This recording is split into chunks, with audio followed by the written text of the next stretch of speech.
So now I do have the distinct pleasure to introduce today's keynote speaker. There we go. Today's keynote speaker, Tuomas Vesterinen. Tuomas is the winner of the 2020 ISO's competition for junior scholars. The winner of this competition, which has become increasingly competitive over the recent years, has the honor of being one of the invited keynote speakers for this conference. Moreover, the author's paper will be published in the Journal of Social Ontology, and the award comes with 500 euros. So for all you junior scholars in coming years, this is an increasingly kind of attractive and prestigious thing. So Tuomas has really submitted a wonderful essay, and I'm looking forward to this talk. Tuomas is finishing his PhD in philosophy at the University of Helsinki and at the Tin Center for the Philosophy of Social Science. His PhD is on mechanistic explanation of psychiatric kinds, and with any luck, he will graduate in the fall. He's organized several conferences on philosophical issues related to psychiatry as part of the Helsinki Network for Philosophy of Psychiatry. He's also, interestingly, conducted a variety of field work on cross-cultural conceptions of mental illness in Benin, West Africa, and he has extensive experience both in philosophy and in anthropology. So the title of Tuomas's talk today is Identifying the Explanatory Domain of the Looping Effect, Congruent and Incongruent Feedback Mechanisms of Interactive Kinds. So please join me in congratulating and welcoming Tuomas. Okay, thank you very much for the very nice introduction. And can you hear me, by the way? Yes, you can hear me. And also, thank you very much for the organizers that you still decided to organize it, and I have this chance to give the keynote lecture through the internet.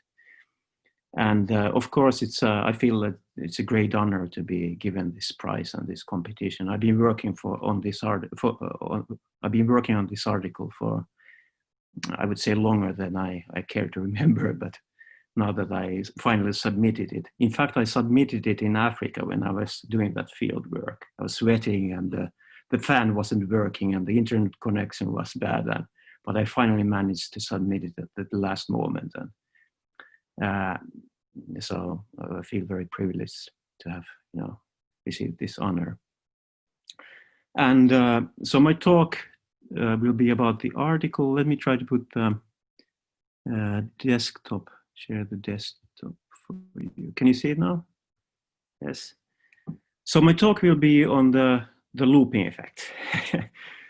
And it's basically, this shares a lot of the same stuff and the structure that the article does. Maybe I'll try to skip some of the details and give you a broader view of the issues, why I'm interested in these issues, and just a general picture of the looping effect, how it understood in philosophical terms. So this is a picture I took a couple of years ago when I was in New York doing some studies and visiting. Seems like a different era then. I was traveling on the subway then. And just want to see if the internet is working, yeah.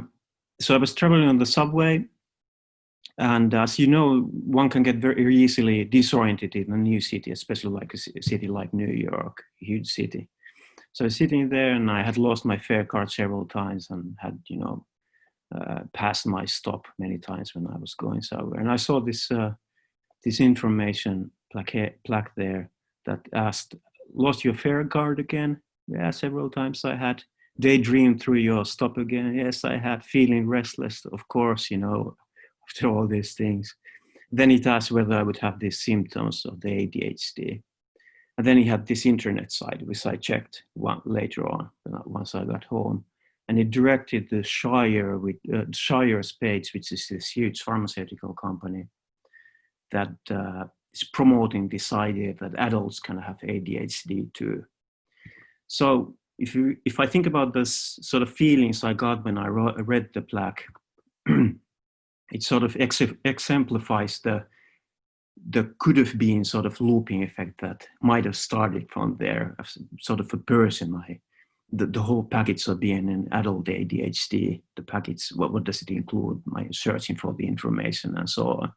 So that's one sort of way of looking at the initial steps of the looping effect that I will be talking about.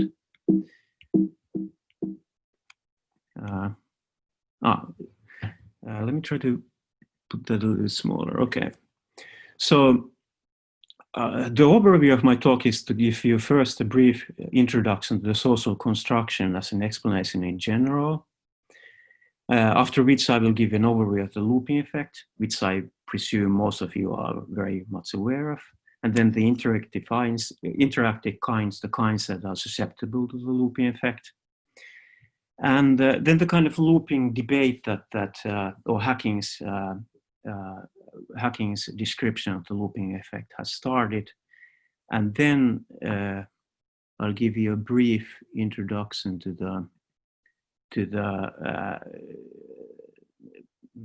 the more previous or more later stage discussion of the looping effect. There have been two papers on the looping effect lately, one by Jessica Lyman and another one by Sophie Allen, which claim that the debate sort of doesn't really capture, the realist arguments against hacking doesn't capture the essence of the looping effect. And they have, reformulated the problem as an epistemic problem of instability.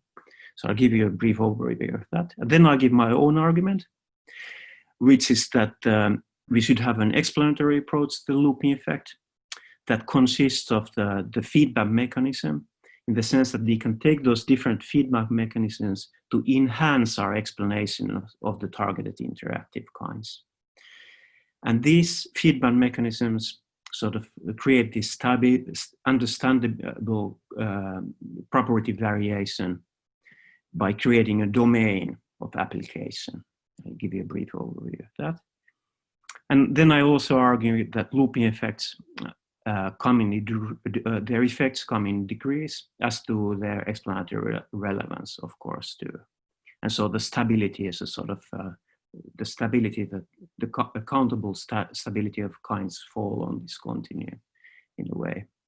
And then finally, I'll give you some examples, especially from psychiatry, of congruent and incongruent mechanisms of interactive kinds. The congruent mechanism means that the kind of sort of sticks, the classification sticks with the kind, whereas the incongruent mechanism means that we can explain how it sort of becomes a kind that tries to escape of a move or sort of moving target. And then I'll give you the conclusions. One way to see social construction is to see it as an explanation.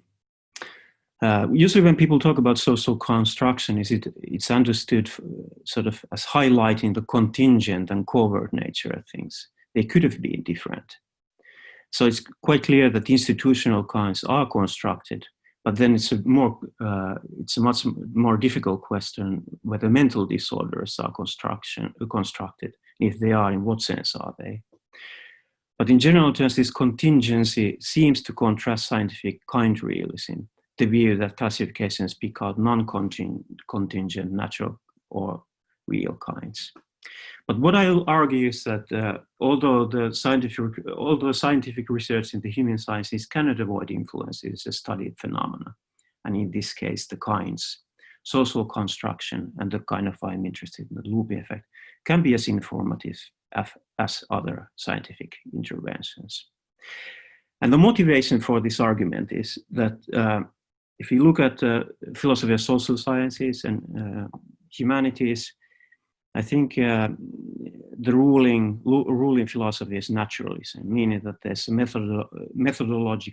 there isn't a methodological difference between natural sciences and human sciences and how we study them. So this would lead one to claim that it's sort of old-fashioned to think that there are these kinds in the human sciences that are different from the natural sciences, because the old idea of natural kinds, or the kinds having an essence, were sort of entangled with the idea that that they are exceptionless, and they are based on laws of laws of nature, which do not account for exceptions. But nowadays, the explanations are much more based on models and mechanisms, and these permit for exceptions. So the concept, the view of explanation has changed, and so I think this can be used to analyze the debate a bit more. Obviously, a lot of people have supplemented their ideas into understanding looping effects. So Hacking's idea of social constructionism is based on dynamic nominalism. And that's the idea is that classification is a process of co-fitting our concepts and the world. But whereas the natural world sort of offers these restrictions for different ways of classifying and interviewing, the social world doesn't. So we can have endlessly, I guess you would say, endless amount of different classifications and interventions. So in other words, quarks are stable objects of study, but kinds of people, the ones he's interested on, have a historical ontology contingent on their classifications. And here he makes a claim that perhaps the fundamental difference between natural and social sciences is that the natural sciences investigate these indifferent kinds, whereas social sciences, indifferent kinds means in old-fashioned terms, the natural kinds, whereas the social sciences are on the whole concerned on the interactive kinds. And the source for the instability for the interactive kinds comes from the looping effect, at least one of the sources. And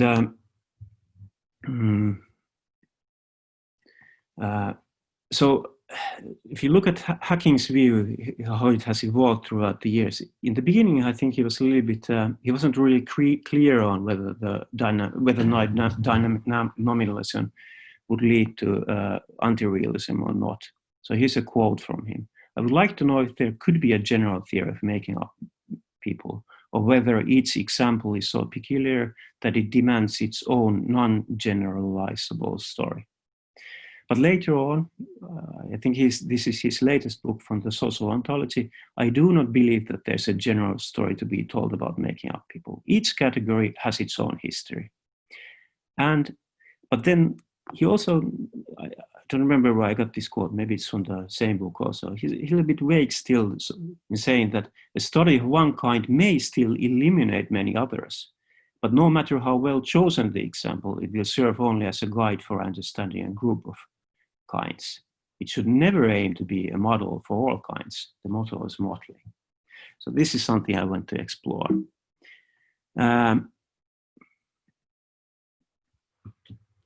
So he makes the distinction between interactive kinds studied by the natural sciences, interactive kinds studied by the human sciences, and indifferent kinds studied by the natural sciences. Previously, he used to talk about human kinds as the sort of interactive kinds. And he meant by human kinds of people that share behavior, actions, or tendencies. Later, the idea of interactive came in to sort of incorporate the idea of agency of the kinds that are targeted by the interactive classifications. And as examples or case studies, he has provided from fugue, multiple personality disorder, schizophrenia, teenage pregnancy, child abuse, and homosexuality. And these also are sort of value-laden groups of humans that motivate reactions once we label them. So whereas Hacking concentrates on abnormal kinds, one can easily, I think, say that also valued kinds, they are also value-laden, could be prone to looping effects. So for instance, in fact, he has a case of genius for the romantics. Another case might be a noblesse oblige, the idea that, especially in the 1800s, when you belong to the aristocracy, it's not just a label, but it comes with all these other kind of social responsibilities. And these social responsibilities make up sort of kind of person that obviously when the sort of aristocracy, because of the rise of the middle classes and industrialization sort of vanished, that that same person, that kind of person or kind of people. So the idea is that the interactive kinds are susceptible to looping effects. And the idea is that classification sort of changes the space of possibilities for personhood. So the loop consists of classifications and the people being classified so that they interact with one another. And of course, people have provided much more fine-grained details for this. For instance, Ron Mallon has a host of different mediating mechanisms that can bring about the looping effects. But very sort of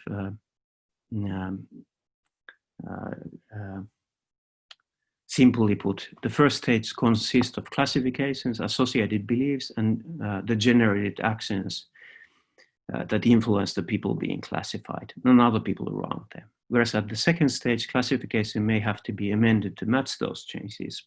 Or it may only be that we noticed that they were these different also initially, so we would change the classification.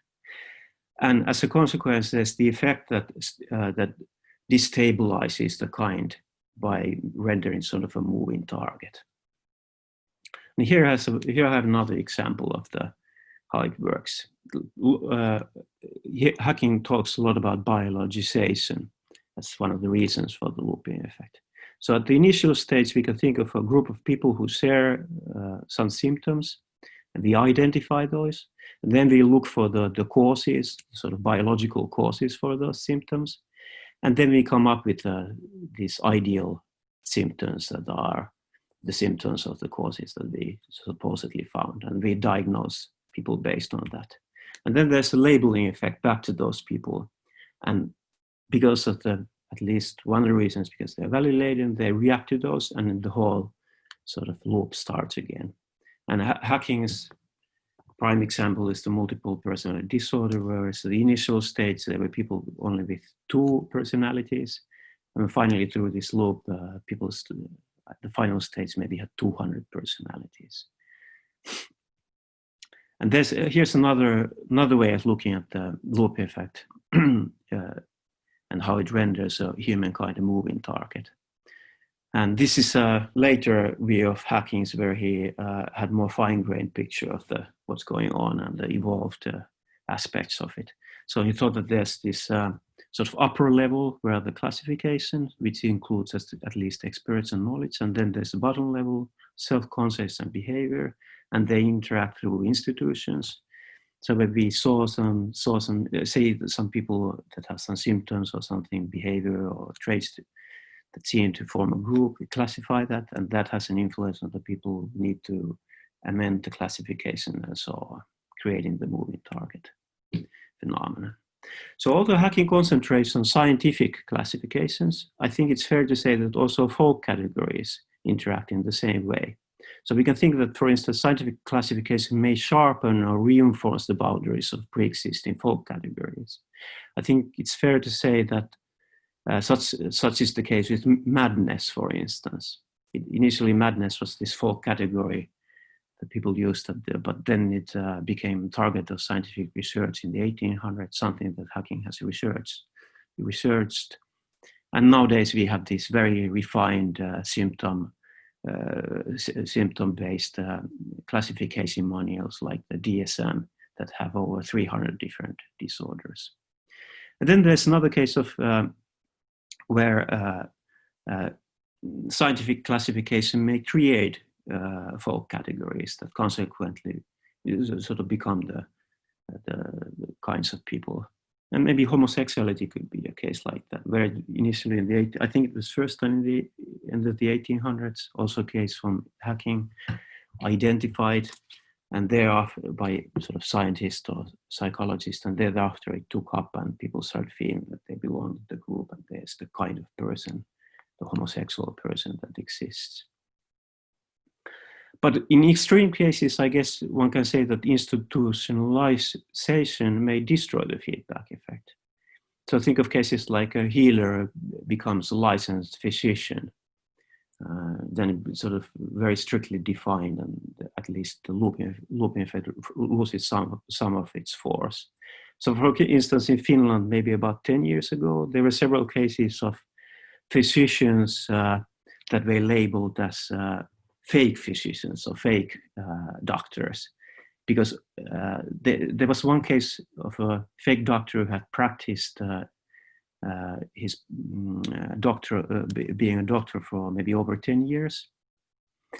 But the funny thing, when they researched what he had done, it turned out that he hadn't made a lot of bad choices, or hadn't killed people, at least not so many, and so on. So, but still he was called the fake doctor because he lacked the definition or the right, he didn't have the right qualifications, he had forged his qualifications.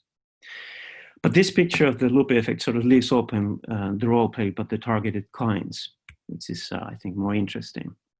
And here's a case. I wanted to bring something from Africa back. So here's a case from Togo, which is a neighboring country from Benin. They practice voodoo, or vodun, as it's called there. So most people believe in it.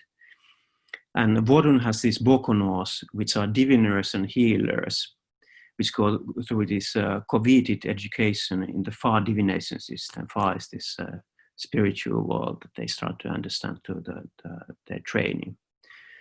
So they go through this very intensive training to learn the correct behavior and interpret her and their sort of internal feelings in the right way, and the science of the natural worlds and plants and winds and so on. So clearly the Bokono social role is a socially reproduced and culturally contingent kind. But is it also non-generally sizable, which is an interesting question. So it seems that we can at least there use the kind or the category for generalization. But then again, Vodun has spread all over the Caribbean region and also in Brazil. For instance, the Mamibata brand of the voodoo religion is very manifest there. And there are Bokonos too, with slightly different manners and slightly different training and so on. But still it seems that there is a sort of inductive reasoning that can be, extrapolated from the cases from Benin and Togo to the New World where the enslaved people were brought. So the question is interactive kinds, explanatory kinds. The traditional view of the natural kinds is that there's an essence, or the strong realist view of the natural kinds is that there's an essence there, meaning that members share something necessarily. For instance, famously Kripke and Putnam said that there's the microstructure that they share. But recently, more naturalistic views, the weak realist views, do not demand the necessary or the sufficient conditions for the kindhood. So natural kinds, they more concentrate on the naturalistic view, how the kinds are used in the sciences. And they're used to ground inductive inferences, explanations, and predictions. So in this case, it's fair to understand or say that there can be exceptions, like the homostatic property cluster theory of kinds.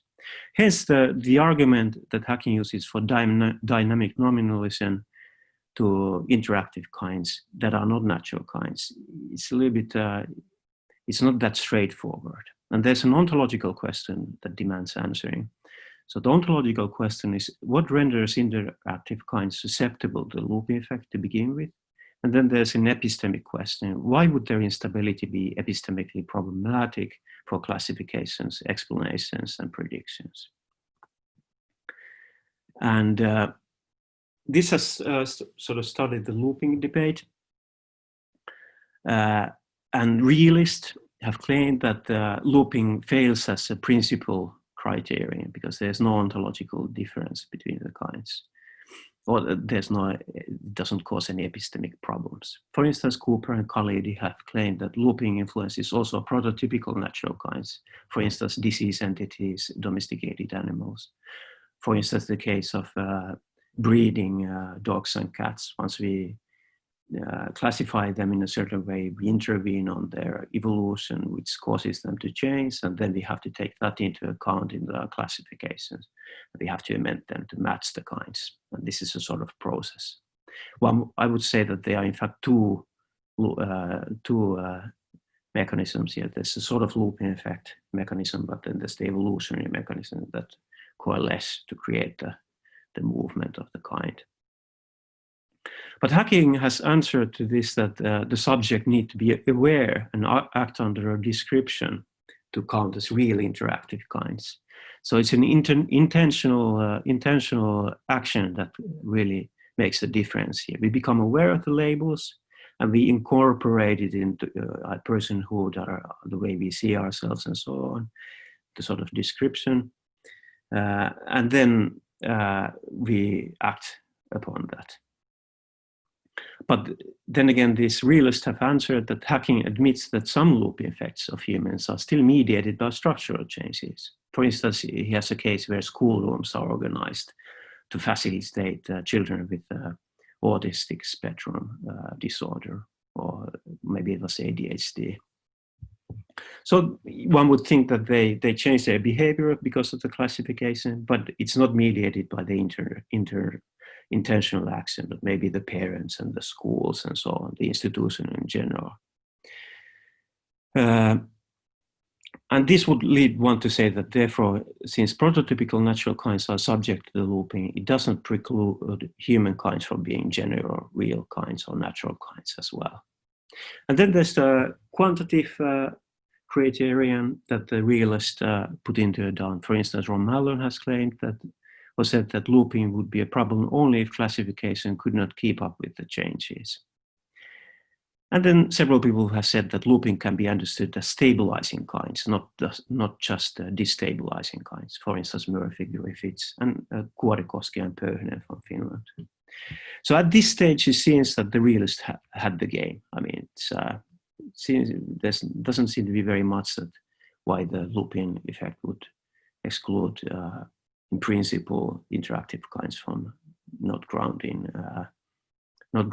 explanations and predictions. But lately, Jessica Lyman has had a nice idea based on capricious kinds. And her idea is that the problem is not so much the speed of change, whether we can, capture understand the speed, keep up with the change of the kind with our theories and models and mechanisms. But it's more trying to understand the underlying mechanisms. That's the problem. So, because in the human sciences, it has several arguments for this, it's very hard to find out what the true mechanisms are. We cannot really easily extrapolate from one kind to another situation. One of the reasons being that we lack these laboratory conditions where we could study the kinds and so on. And then he has this idea that the feedback mechanism is in fact based on a base kind and a status kind. And the status kind is the social aspect that changes constantly, and these get mixed up. And I think she has a case of schizophrenia being a case where seems to be the social aspects have a lot to say on how the schizophrenia manifests, and still the present medical model is mostly concerned on the underlying biological mechanisms, and these get mixed up, and it's very hard to come up with a stable kind then. And Sophie Allen has a sort of similar argument that classifications broaden the space for possible intentional action and thereby render feedback reactions unpredictable. So people may intentionally imitate or hide kind-typical behavior, causing modifications to the classification. And this is not something that the prototypical natural kinds are inclined to do. So it's sort of, we cannot know what's true kind and what's not, and it creates this discrepancy between the classification and the kind. Basically, they both agree that, or argue that intentional action of kind members on other people relevant render the human interactive kinds wayward and unpredictable, and hence principally different from most of the kinds studied by the natural sciences. So the idea is based on the intentional action, that it's somehow different after all than the other natural kinds. So here I have a picture of arguing why they have a point. I think they do have a point here. And I have several cases why intentional action and structural action maybe are not that different after all when it comes to humans. So for one, not all propositional attitudes are linguistic. This, for instance, Searle and Allen claim so, Allen in her paper. Classifications may enable non-linguistic intentional actions that build up to be aggregate kinds. So, for instance, it may be that, for instance, there are two sort of looping effects involved in breeding, or when we're trying to train dogs. The other one is training dogs, and when we train dogs, those dogs make some intentional choices of following those training instructions or not, enticed by I don't know, giving them sweets or something like that. But it's certainly a different kind of loop from the evolutionary loop that changes their sort of genetic makeup in the long run. But even though the intentional choices, the small intentional choices the dogs make, say lap dogs on a daily basis, they build up to be a lap dog. The lap dogs themselves are, I don't think at least, they are aware of doing them because of the classification, being classified as lap dogs. So there's a sort of structural intentional looping involved here.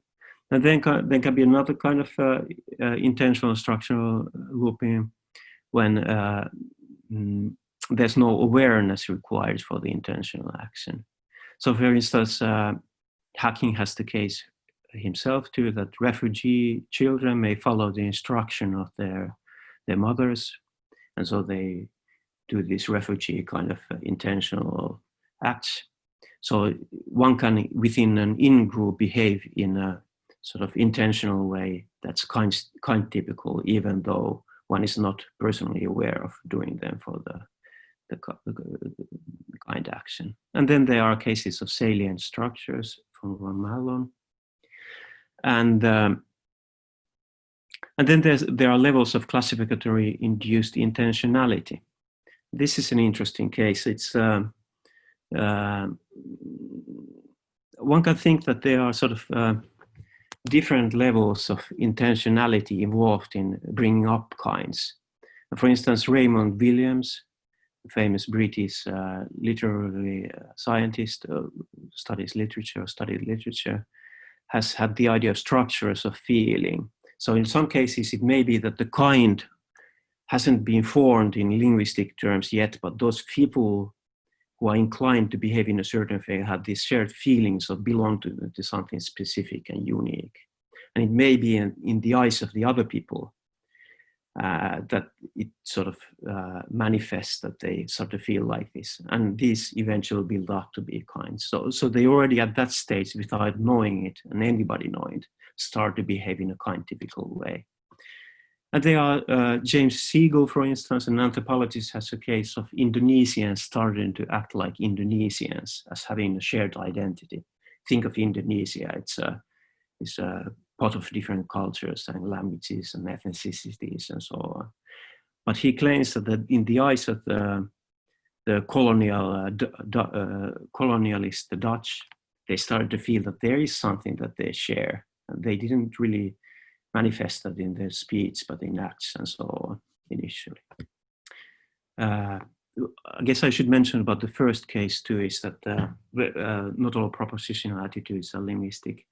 The idea there is that one can still, the classification can still have an impact on people's behavior, even though it's not linguistically formed. This is, so for instance, the acting under a description doesn't have to be a linguistic form of behavior, but it can be just that there are these different ways of acting that build up to be kind typical.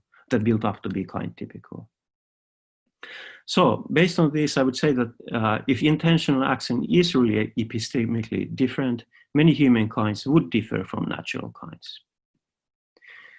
So let's recap the problems and the ideas that I have said so far.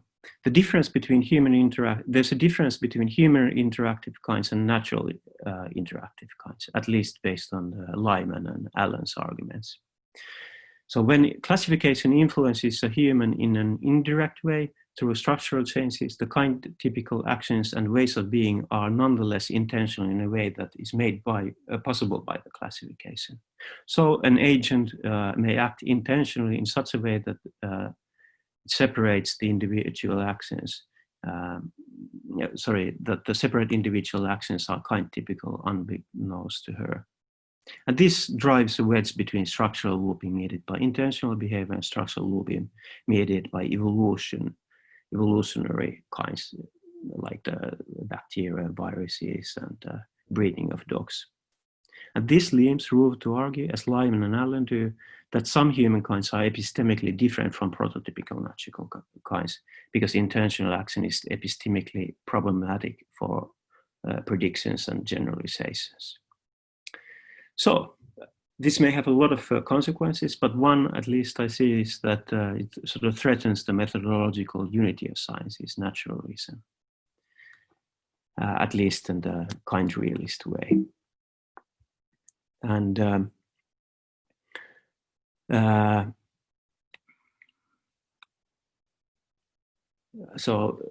that's why I want to concentrate next on the naturalistic view of explanation, what kind of influence it would have, the looping effect on that.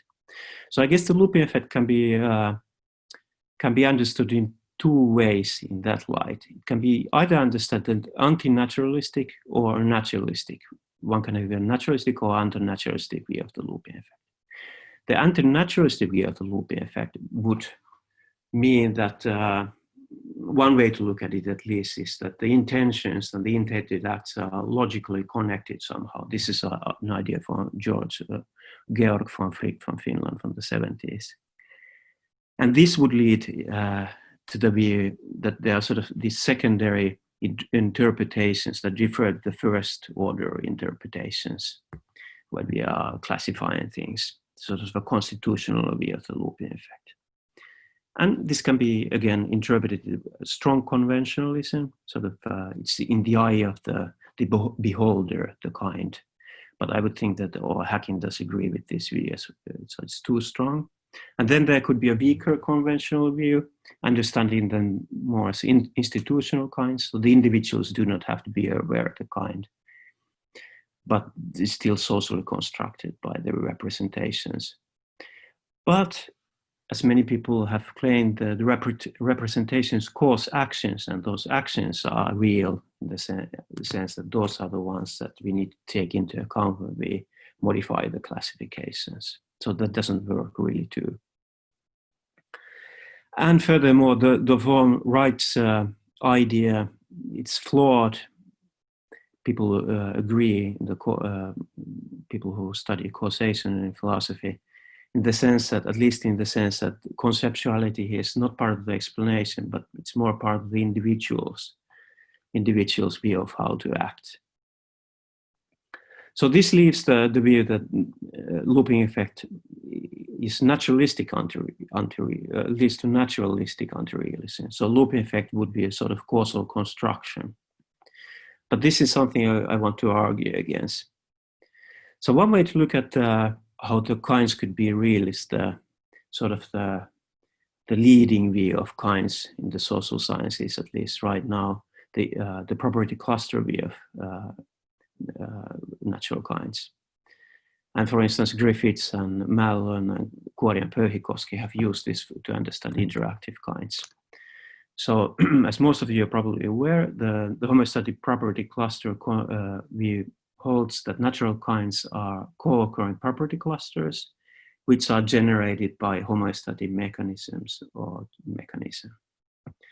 And one can easily claim that social mechanisms can function as homeostatic mechanisms too, like Mallon, for instance, says. And the social mechanisms can be understood as entities of human agents and their relations. And the sort of causation between the properties can be understood in interventionalist terms. It is an idea from James Woodward. The interventionist view of causation is sort of based on wiggle. If you wiggle the causal variable, it has an effect on the effect variable, and then you have causation. So it's metaphysically non-committal view of causation. And that can be used to understand social causation and the loop effect, in the sense that had there been an intervention of the agent's reasons, she would have done a different act. For instance, an act B instead of an act A. So it has a differentiating a causal effect on on the kind targeted. So in this, if you take this account into account, can the feedback mechanism explain the clustering of properties of psychiatric kinds or interactive kinds, in the sense that how do they contribute to the homeostasis of the kinds? And I claim that looping effect can contribute to explaining how a kind comes into being, how it's maintained and changes, or how it becomes dismantled on the road. And one has to take into account the criticism that the labeling effect has received. So the labeling effect cannot be the only explanation for things. For instance, Dominic Murphy has pointed out that it cannot explain why only some people in similar circumstances become mentally ill. This is usually used for to understand deviance or mental illness, the labeling effect. But the idea is that the looping effect cannot alone explain the interactive kind, but adds to other explanations. And this is the basic idea for my article, that mechanisms should be included into explaining a kind if it contributes to the power of explaining it. This is an idea borrowed from Samuli Pöyhönen, or Reila, his name is now, from Finland. And by using that idea, I have formed this idea that there's an explanatory domain approach to interactive kinds. So we have an explanatory applicability that sets the domain for accountable property cluster variation. The feedback mechanism can enhance the domain of stability at least two different ways. And the idea is that these clusters change, properties change because of the looping effect. But as long as we can explain that change, we can take that into account in the classifications, it's not a problem for explanations, for them grounding, for instance, generalizations and predictions. So in that sense, the stability of the kind is not the fact that it changes, but the stability is whether we can explain that changing or not, the variability of the property cluster. I think it comes with two dimensions. One is the scope of the stability. The feedback can contribute to explaining diachronic and synchronic property variation, but so for instance, the explanation can enhance the covering of certain historical period and property changes of a dissociative disorder, the multiple personality disorder, Hacking's case. So for instance, he talks about how many personalities and what kind of personalities people had and how that changed. So maybe the explanation can cover a certain period, a cultural niche, a certain time scale or so on, and rendering the kind stable for explanation in that sense. But it also has a depth, sort of power or depth quality, so that the feedback can contribute to answering counterfactual questions about the dependence between classifications and members of the kind.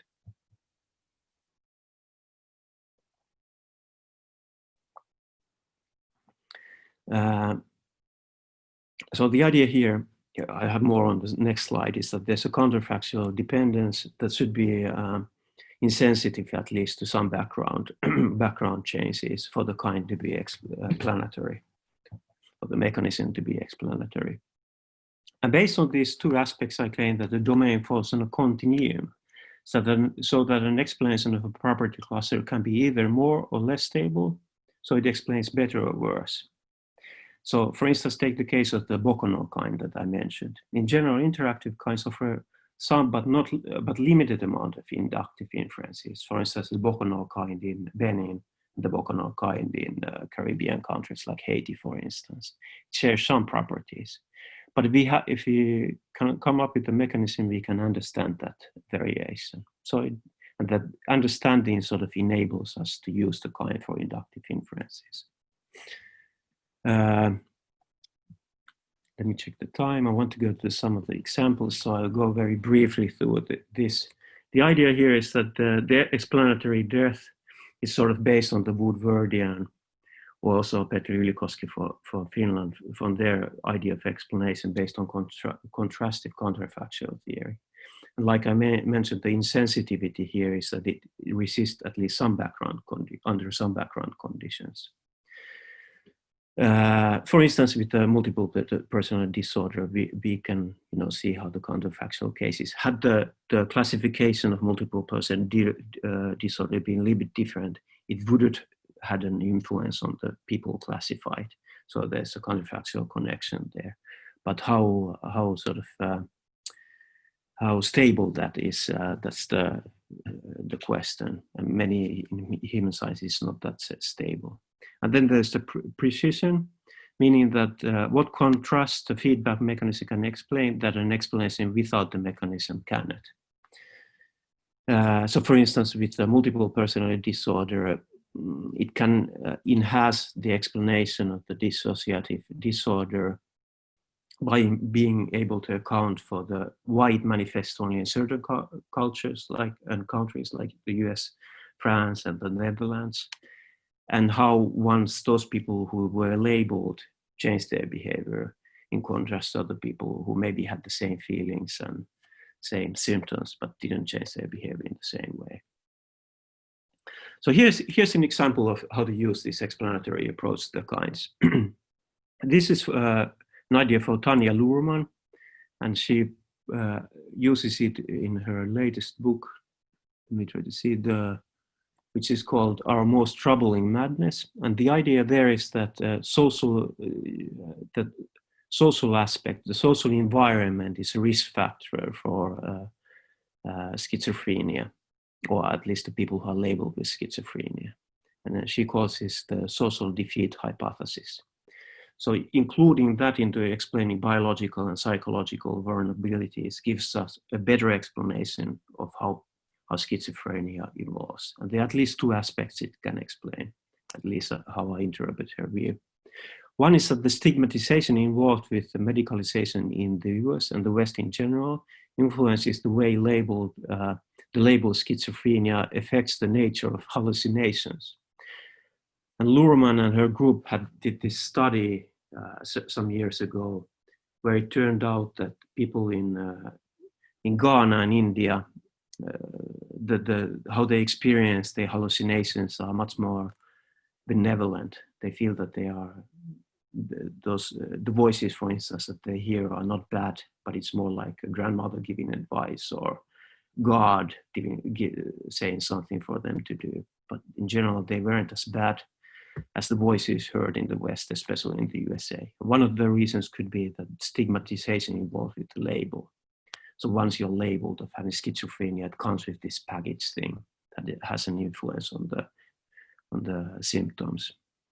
But it also, based on some studies, especially study by WHO, the World Health Organization, beginning from the 60s, it turned out that people suffer much less cases of schizophrenia in the global South than they do in the West. In fact, over 50% of the cases, they are less severe than they are in the northern part of the world. One of those reasons could be the stigmatization here too. So the idea here is that the biochemical explanations take the label stigmatization effects as stable background conditions for the kind, whereas they should be, so they are sort of sensitive to that. But we can insensitize the explanation by including the social defeat hypothesis or something like that as sort of the looping effect. Then we can understand why the kind varies in these different cultural and historical, under these historical conditions. So for instance, the labeling mechanism sort of explains the contrast between symptomatic variations and differences in the course of the disorder. And let me just see the time. We're running out of time. A lot of stuff here. So I'll just very briefly mention what I mean by the congruent and incongruent mechanisms. The congruent mechanism explains how classification reinforces the homeostasis of the targeted property cluster. So how the classification sticks with that. And an incongruent mechanism explains how the classification decreases the homeostasis, doesn't really stick with it. So by this I mean more that it's a sort of analytical tool, and kinds may be influenced and are influenced by both mechanisms, maybe simultaneously or maybe throughout their history at different stages. So they can increase the insensitivity by explaining how changes in the classification would lead to conforming or disconforming the classified properties as kind-typical. Or they can increase the precision by providing fine-grained counterfactual information about the kind or its members in comparison to relevant contrasts. So for instance, classified members of kind in contrast to non-classified members, or classificatory effects between different temporal environment or circumstances. And then I have some cases here like the Becker's famous label case, where one really needs to learn. He has this study on marijuana use, where one, to continue to use the marijuana and it to become a sort of part of that person's personality, one needs to learn how to use the drug, to recognize those effects and enjoy them. So including that into the explanation why people use marijuana sort of is able to explain why people stick with the habit in contrast to other people who don't stick with the habit. And Thomas Seff, another person who worked on labeling theory, has another kind of labeling effect where it works through the circumstances more. And when we can think of incongruent mechanisms, on the other hand, that some people may be resistant to stigma. For instance, say upper class people who feel that they belong to sort of maybe upper middle class or something, if they are labeled as being obese, they may start to do a lot of exercise and lose weight and so on, more than other people would. This is at least an argument. And then there can be cases of complete mismatch, where I think it's just a status that doesn't really have an influence on the kind through intentional actions, maybe not even through structural reactions. So left-handedness, for instance, was thought to be a mental disorder in the 1800s. Phrenology, everybody's aware of that way of looking at one's size of the head and thinking that there's something wrong there. People have on different scales of evolution. And then and then there's a nice case of drapetomania. From the 1800s, there was a physician who thought that slaves ran away because they had this mental disorder called drapetomania. But obviously, at least I don't think it has had really an influence on the intentional behavior. And these cases can resemble like cases of labeling viruses and bacteria. Those runaway cases. I guess I just mentioned I have some cases on psychiatry. I did some research in Italy where I interviewed the method, and it turns out that even the diagnosis is a negotiation process where they try to sort of make the patients understand that they really have a problem. And then there are some cases of culture-bound syndromes here. Let me just mention very fast the Latach case. Or, let me see, Latach is a case found by De La Tourette in Southeast Asia, especially in Malaysia. And it has a lot of the same symptoms as Tourette's case has. So people, when they get startled, they start to misbehave, they curse and so on. But these episodes can last up to, I don't know, half an hour, even an hour. What's interesting about the Latach is it only manifests among certain groups of people amongst the society, typically amongst sort of unprivileged women who live in rural areas, unlike Tourette's, that's common amongst all people. So there's an argument whether it's a neurological startle mismatching syndrome that only manifests differently there in Malaysia and Indonesia, or whether in fact it's a unique kind that is all unique mechanism that explains it. But my view is that, also following Pöhne here, is that the kind can be split or lumped based on whether the explanation sort of enhances the explanation or not. And the targeted phenomenon, if the targeted phenomenon is only the Latach typical kind of behavior, then we should split the kind in two, even though it would have this neurological startling mechanism underlying it. And then the ADHD that I mentioned in the beginning, it's increased tremendously from 2011 until from 2003 to 2011. In fact, according to studies, there's a 43% increase. And Shire, that company that I mentioned, says that it's the fastest growing segment of market now for them in adults. But once you go through the studies of what the ADHD is, there's at least different ways of, at least one way of splitting up to be hyperactive and inattention sort of kinds. And then we need to ask what role does the social aspects play in this? For instance, in Italy, when I interviewed the mental hospital's leading physician in Bologna, which has over 1 million inhabitants, it turned out that they have only 5 cases of ADHD in children that receive medication. And people who had that label, children, were like only 15 cases.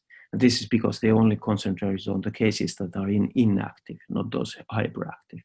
And in fact, he told me that many children in Italy would be labeled as having the ADHD if it was based on the hyperactive part. But for instance, Raphael Campaner has claimed that you need to take into account these social mechanisms to understand how the ADHD behaves and forms and so on. So there probably is a labeling effect involved there too. So I have this sort of scale based on the congruent and incongruent aspects of the labeling effect.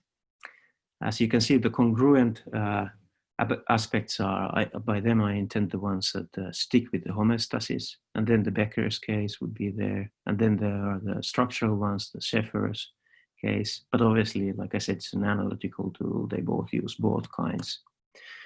And then there would be incongruent cases where this becomes runaway case, doesn't really stick, at the case of obesity. And then there are cases like multiple personality, with the multiple personality disorder, it never manifests or took to men having those multiple personalities. And then there are structural incongruent cases. Maybe pedophilia could be a case. I wonder if there are a lot of pedophiles who would internalize the kindhood as part of their personality. But if I understand, in America, if one is convicted of such a crime, it has a tremendous impact on one's life, where one can live. There are these internet sites where you can follow who's done these crimes and so on. So it really restricts one's life through structural changes. But then there are really cases of mismatches where there are only sort of reactions to the status, there aren't really these substantial changes to the kind. So like the cases I mentioned, the phrenology, left-handedness, and drapetomania. And finally, I had these tentative suggestions that although there isn't this qualitative difference between the biological and human kinds, or natural kinds and human kinds, there might be a quantitative explanatory difference to certain degrees. This is because when looping effects work through intentions, reactions, the reactions are more fine-grained because humans can sort of explain and rationalize their own actions. This is something that Alan, I think, mentions in his paper too. So you come up with these two theoretical extremes, and have a case here of, think of a self-diagnosing psychiatrist who is really aware of the latest studies on the diagnosis and how to behave and so on. he can really, or she can really fastly incorporate those aspects into her behavior, in comparison to disease entities, which are can be okay. Maybe disease is not so good, but say breeding, for instance, is quite slow paced and so on. Anyway, they are, even the case of disease entities, it's coarse grained, and they don't really, they cannot internalize those aspects of the classification. But the argument is that both mechanisms can still be integrated into explanation. And if that's the case, explanation becomes deeper and wider in scope. They don't need to be exclusive. So my conclusions are that generally humankind's are upheld by external mechanisms that weakens their counterfactual explanatory power under different background conditions. And that's why humankind's typically enable less inductive inferences than other kinds. Although, because human categorizations and their effects need to be constantly reproduced, there's also connections. Humankinds are more unstable than many other kinds. So it's the same argument. Nevertheless, as I have tried to demonstrate, this does not render them useless for scientific explanation and classifications. So in the language of natural kinds, I guess it would be fair to say that in my account, the naturalness of the kind indicates the stability and invariance of the kind, not its material basis, so to say. So maybe it could be possible to move in Hacking's account from the dynamic nominalism view to the dialectic realism view, that he also sort of labelizes his theory as being. And here are some references. I can leave them after. And thank you for giving this opportunity to give this talk. And I wish we could convene here to have a drink and continue our discussion in your beautiful city.